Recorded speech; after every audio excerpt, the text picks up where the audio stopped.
Setelah Wardatina Mawal melaporkan Insanul Fahmi dan Inara Rusli atas dugaan perzinahan, Fahmi muncul di podcast Dr. Richard Lee dengan pengakuan mengejutkan. Mereka telah menikah siri pada Agustus 2025, hanya beberapa minggu setelah perkenalan di akhir Juli. Pengakuan ini diwarnai kejanggalan, terutama saat Fahmi yang tengah menangis meminta maaf kepada Inara dan keluarganya. Meskipun mengaku sudah menikah, Fahmi secara tidak sengaja menyebut dirinya sebagai calon yang tidak baik bagi Inara, menimbulkan kebingungan dan keraguan publik terhadap status pernikahan mereka yang diklaim sah secara agama.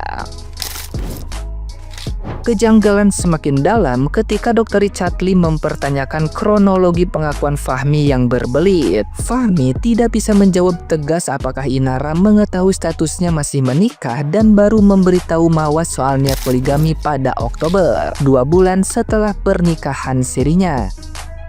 Richard Lee tampak emosi menyoroti sikap Fahmi yang tidak tegas dan terlalu lama menunda penyelesaian masalah. Richard Lee bahkan menghardik dengan menyebut Fahmi sebagai orang pengecut karena perilakunya yang tidak gentle terhadap kedua belah pihak.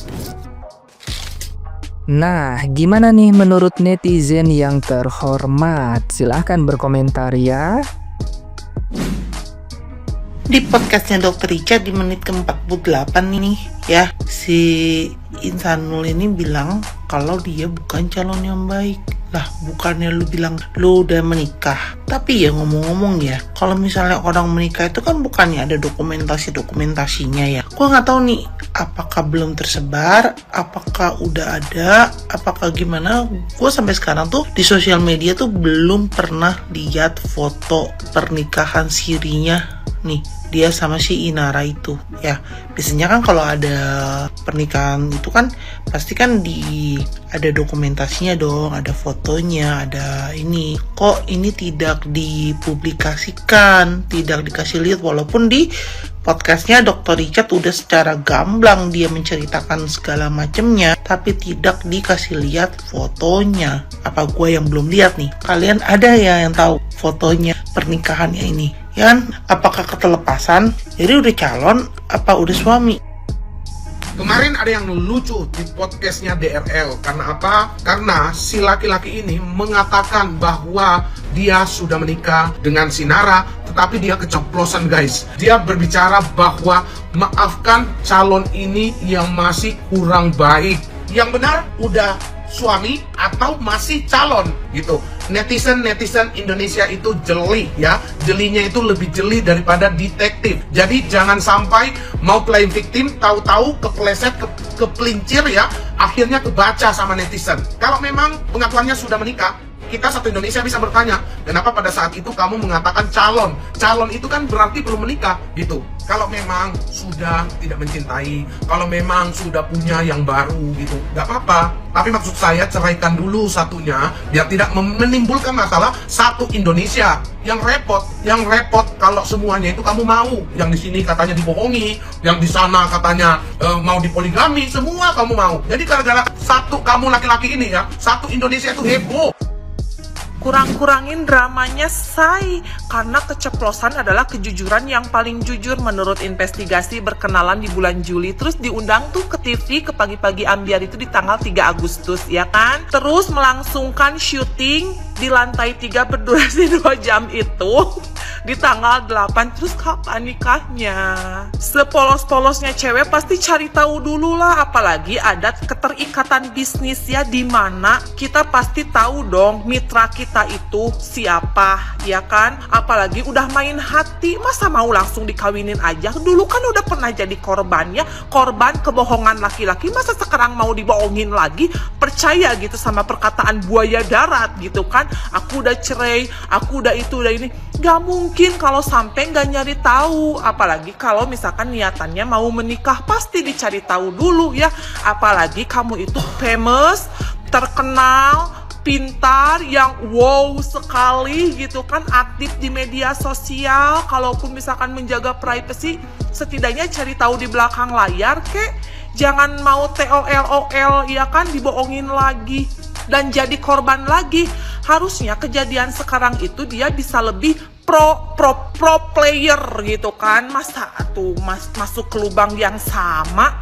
Oh my god, ulala baby, percaya gak sih kalau dia itu polos dan sekarang adalah menjadi korban yang kedua, korban lagi gitu? Percaya gak? Sebagai wanita yang independen dan berhati-hati, aku rasa gak mungkin deh dia gak tahu kalau itu cowok punya istri, punya anak. Gak mungkin deh, pasti dia ada sesuatu yang tapi sebirahi-birahinya cewek gitu kan. Gak mungkin lah mau gitu. Tapi ya gak tahu juga sih, aku bingung jadinya deh.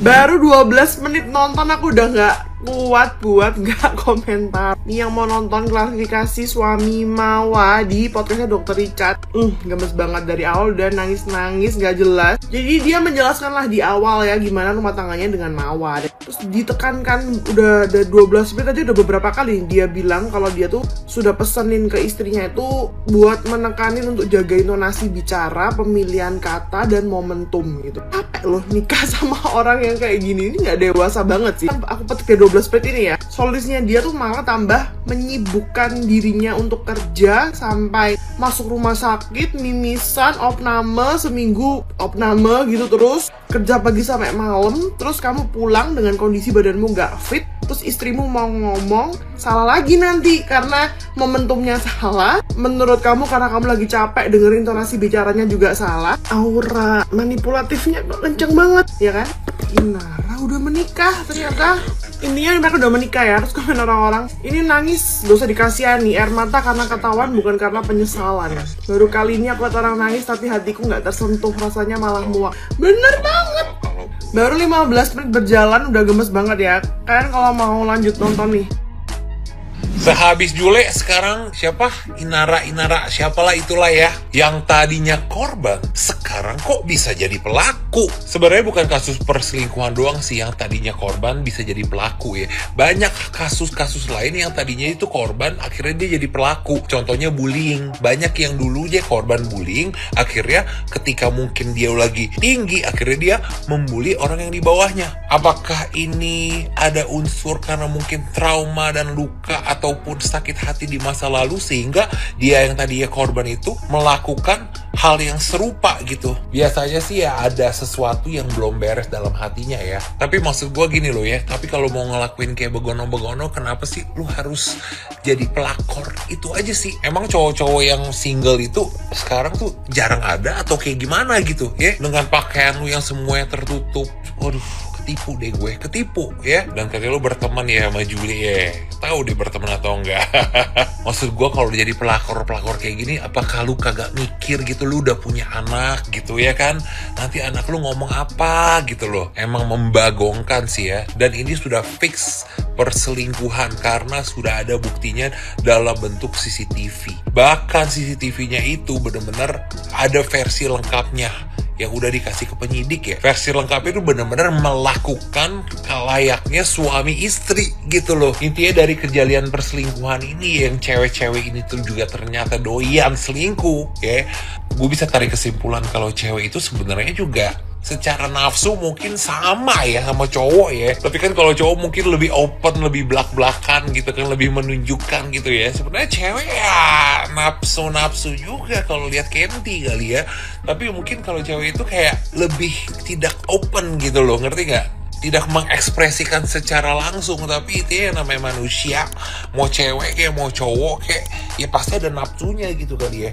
Apalagi kalau laki orang gitu mungkin ada sensasi-sensasi yang beda gitu. Kesannya kayak gue bisa mengalahkan istri sahnya gitu loh. Karena gue juga punya temen loh, Ani gitu loh. Nah dia kayak ngomong sama gue kayak feel-nya beda. Tahu kok Dennis katanya ada sensasi gimana, anjing gue bilang. Jadi buat para pelakor emang bener ya, kalau misalnya lu itu dapat laki orang itu kayak lu itu kayak berasa lebih hebat, ada sensasi yang nggak bisa lu ceritakan, tapi lu bisa rasakan sensasinya. Sensasi apa ya? Sensasi Sprite,